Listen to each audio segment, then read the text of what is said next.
বান্দরবানে ভবন নির্মাণের ১৬ কোটি টাকা আত্মসাৎ করলেন কৃষি প্রকল্প পরিচালক তালহা জুবায়ের। প্রকল্পস্থলে না গিয়ে ঢাকা থেকেই করছেন সরকারি অর্থ লুটপাটের নিয়ন্ত্রণ। লোক দেখানো কাজ করেছেন নিম্নমানের সামগ্রী দিয়ে। তদন্ত করে বিভাগীয় ব্যবস্থা গ্রহণ ও দুদকের দৃষ্টি আকর্ষণ করছেন ভুক্তভোগীরা। বিস্তারিত দেখুন বান্দরবান থেকে মঈন তগির পাঠানো ৩ পর্বের ধারাবাহিক অনুসন্ধানী প্রতিবেদনের প্রথম পর্বে।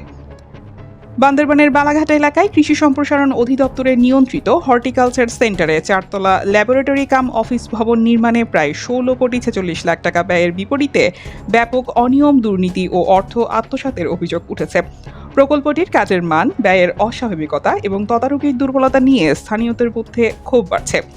সরজমিনে ও সংশ্লিষ্ট সূত্র জানায়, প্রকল্প পরিচালক তালহা জুবায়ের মাঠ পর্যায়ে উপস্থিত না থেকে ঢাকায় বসে ভিডিও কলের মাধ্যমে নির্মাণ কাজ তদারকি করছেন। এতে কার্যত সাইটে কোনো কার্যকর মনিটরিং নেই বলে অভিযোগ উঠেছে। স্থানীয়রা জানিয়েছেন, এক মধ্যস্থ ব্যক্তির মাধ্যমে ভিডিও কলে কাজ দেখানো হয়, যা প্রকৃত অবস্থা আড়াল করার সুযোগ তৈরি করছে। নির্মাণ কাজ বাস্তবায়ন করছে জয়েন্ট ভেঞ্চারের ঠিকাদারি প্রতিষ্ঠান মেসার্স এমভি ও ইসি।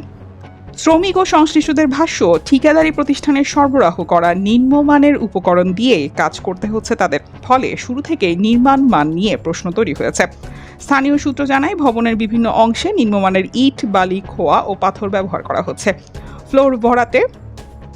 ফ্লোর ভরাটে বালির পরিবর্তে পাহাড়ি মাটি ব্যবহারের অভিযোগ রয়েছে। এছাড়া পিলারে নির্ধারিত ৬ সুতা ১৫ mm রডের পরিবর্তে ৪ থেকে ৫ সুতা রড ব্যবহারের বিষয়টি প্রত্যক্ষ করেছেন বলে দাবি করেন স্থানীয়রা।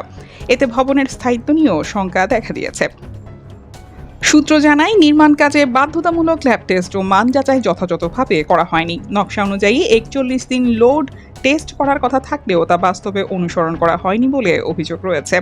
বর্তমানে কাজ প্রায় শেষ পর্যায়ে থাকলেও টাইলস, বিদ্যুৎ, ইন্টারনেট, স্যানিটেশন ও পাইপলাইনে নিম্নমানের উপকরণ ব্যবহারের অভিযোগ অব্যাহত রয়েছে।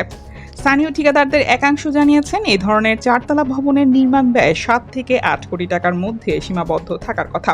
সেখানে ১৬ কোটির বেশি ব্যয়কে তারা অস্বাভাবিক ও প্রশ্নবিদ্ধ হিসেবে দেখছেন। তাদের দাবি, প্রকল্প পরিচালক ও ঠিকাদারি প্রতিষ্ঠানের মধ্যে যোগ সাজশের মাধ্যমে ব্যয় বাড়িয়ে অর্থ আত্মসাতের পথ তৈরি করা হয়েছে। অভিযোগ রয়েছে, তদারকি কাজে নিয়োজিত কর্মকর্তাদের জন্য থাকা, খাওয়া ও যাতায়াতের সুবিধা ঠিকাদারি প্রতিষ্ঠানের পক্ষ থেকে নিশ্চিত করা হয়। স্থানীয়রা দাবি করেন, পরিদর্শনের সময় ইতিবাচক প্রতিবেদন দিতে আর্থিক লেনদেনও হয়ে থাকতে পারে। এই বিষয়ে জানতে প্রকল্প পরিচালক তালহা জুবায়েরের সঙ্গে যোগাযোগ করা হলে তিনি সরাসরি কোনো বক্তব্য না দিয়ে জানান, বিষয়টি নিয়ে কথা বলতে হলে অফিসে গিয়ে দেখা করতে হবে।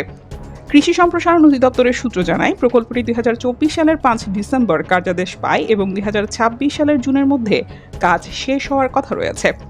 এদিকে স্থানীয়রা বলছেন, অভিযোগগুলোর নিরপেক্ষ তদন্ত ও জবাবদিহি নিশ্চিত না হলে সরকারি অর্থ লুটপাটের এই ধারা বন্ধ করা সম্ভব হবে না।